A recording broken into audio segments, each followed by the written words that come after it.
Hello বন্ধুরা, আমি মাম্পি। আজ মকর সংক্রান্তি, তাই জন্য সকাল সকাল স্নান সেরে চললাম পুজো দিতে। কোথায় জানো?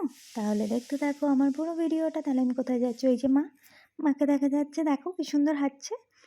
এখন প্রথমে তো আমি বাড়ির মনসা মন্দিরে পুজো করা হলো, তারপর চললাম শীতলা মন্দিরে পুজো করতে। মা সব পুজোগুলো একাই সামনে নিচ্ছে, দেখো না, বাড়ির গিন্নির মতো টক টক টক টক করে সব পুজো করে নিচ্ছে। শীতলা মন্দিরে পুজো করা হলো। এখন আমাদের এখানের বৈশিষ্ট্য হলো বাবা বসন্ত রায়ের পুজো। আমি তো কোনো দিন দেখিনি, প্রথম দেখলাম। শুনেছিলাম নাকি সেই জল থেকে বাবা উঠেছে। একটা পুকুর আছে আমাদের এখানে, মন্দির আছে, দুর্গা মন্দির, কালী মন্দির, বাবার মন্দির, সব মন্দির এক জায়গায় আছে পাড়ায়। এই যে এখন চলে এসেছি বাবা বসন্ত রায়ের মন্দিরে।